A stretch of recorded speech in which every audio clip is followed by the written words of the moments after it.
So, we are going to move on to our next storyteller, who early on today I recognized a four-timer, Lisa, right? Can I call you that, four-timer? All right, I don't know what that means, but I like it. But we also have a four-timer in terms of being on the Tell Your Story Slam stage. And that is Lynn Hazan right behind us. Okay, before I introduce her, let's give it up to her. 4 times on this stage. So, there's a reason we keep inviting Lynn back. It's because she asked to be back. I had to stick that in. But of course, we don't say no because she is amazing. She has great stories. She is has amazing dimensions to her. And I know Lynn going back 20 years, back in just doing a little networking in the marketing game. She's a marketing recruiter.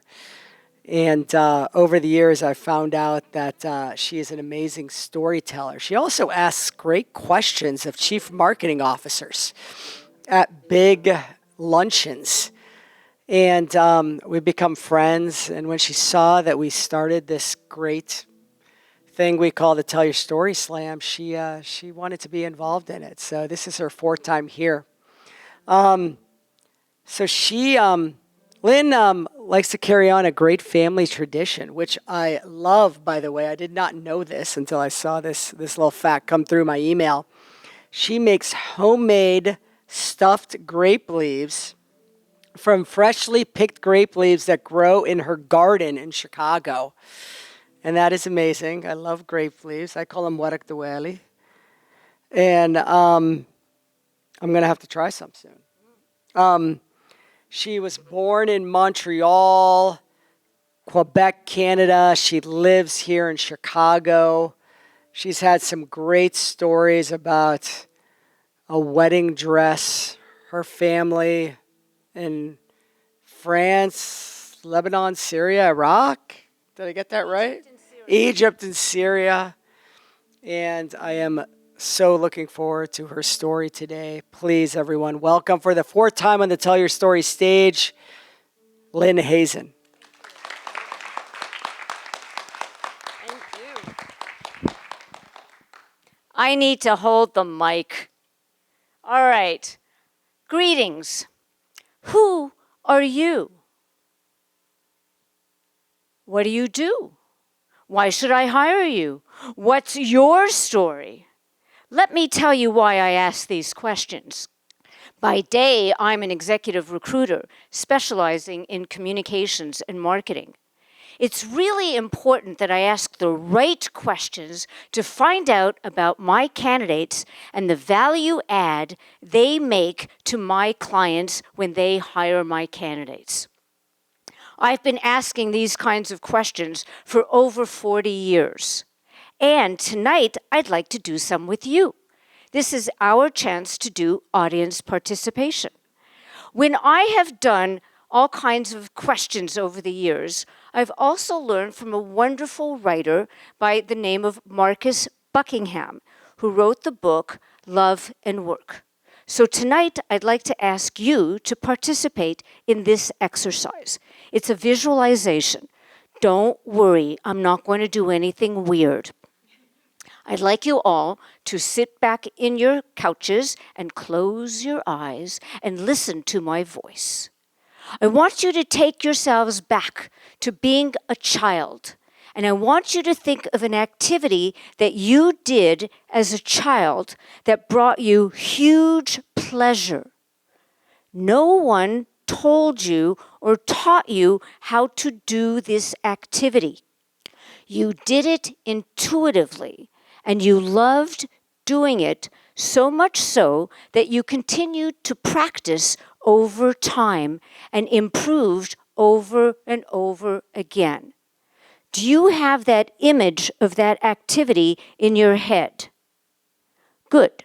Now, I want you to think of the age that you were at when you first became aware of this special skill. If you have your age in your head and that special skill in your head, please put up your hand so I can see you now. Okay, we have a few hands going up. Okay, excellent. Thank you. You can put your hands down. Next, I'd like you to think of your work. If you are currently working or if you have retired, doesn't matter.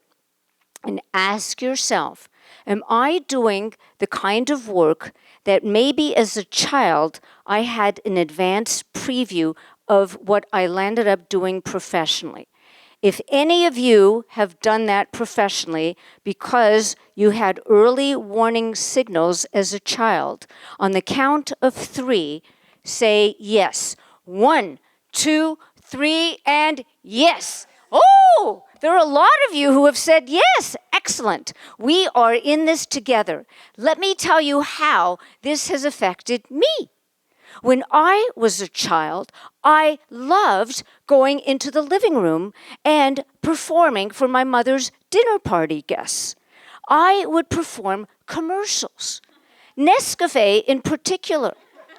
And I would run into the kitchen, product placement, and come back with a bottle of Nescafe.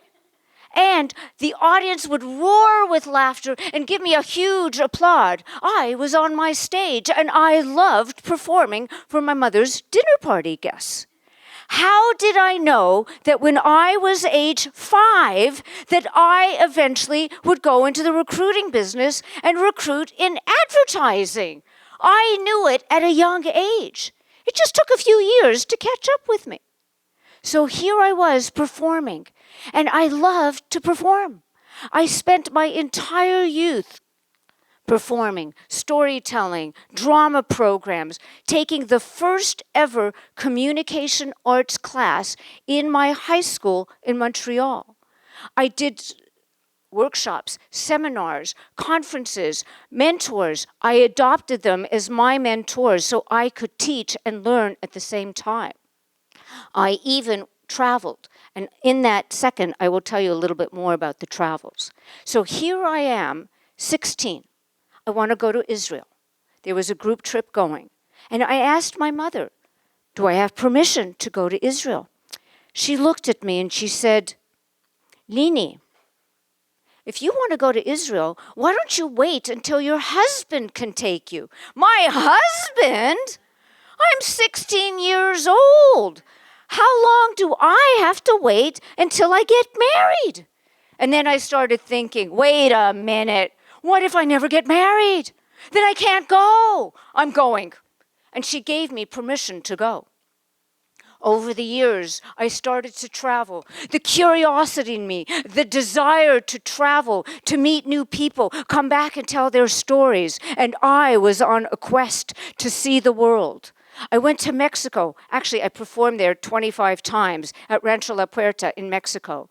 I went to England, France. I went to Italy, Switzerland. I went to Germany. I went to the former Soviet Union 3 times. I went all over Hawaii, the South Pacific, halfway through the Panama Canal. I went to the Galapagos Islands. I went to Peru. I went to Ecuador. And I love traveling and coming back and telling people stories. The years passed. And then one day, a friend of our family was in Chicago for the Radiological Society of North America trade show. And we're driving. And he looked at me and he said, how come you're not married? What happened? What went wrong?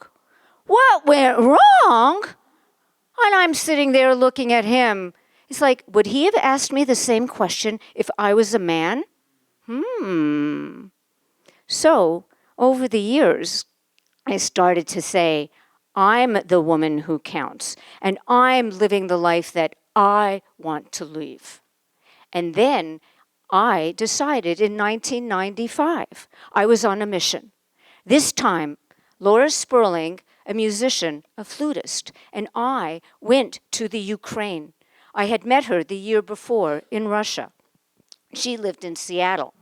And we spent an entire year planning a humanitarian trip to the Ukraine.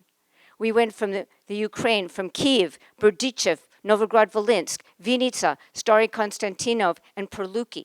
We had a driver and a van and a student who could translate from Russian into French. And not into French, into English. And we traveled all over and we stayed with local families and we did performances. And I came back and I told their stories. And it made a huge impact on my life. Then the year 2000 came. I decided to start my own business as an executive recruiter. And this time, I was using storytelling techniques to help my candidates prepare for jobs. And I was doing workshops and seminars and conferences and traveling all over the country. I loved being able to transmit the value of the story, make it sticky in the brain and touch the heart, and you will always remember the story. And then what happened? There was another opportunity. It was then called Story Slam. And that was my opportunity. That was my wild card. In the year 2023, 2024, I had the opportunity to audition. And I got in. And then I did 2 more. I did 3 Story Slam competitions. And then it came to this one. And I'm thinking, what am I going to do? Well, just last week, I celebrated a huge birthday. And I thought, well, Lynn, this is your time to celebrate your next decade. Because you know what? Age is never going to stop me. Because now I am finally old enough to be in Gail Zalitsky's podcast, Women Over 70. And I just celebrated number 70 last week.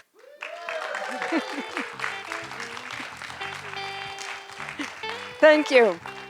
And when I think about William Shakespeare, this above all, to thine own self be true, I think then of the words from Second City, yes, and I am forever grateful. Thank you. Thank you. And I am also extremely grateful to George Raffiti and Amy Falkowski for making this possible. Thank you.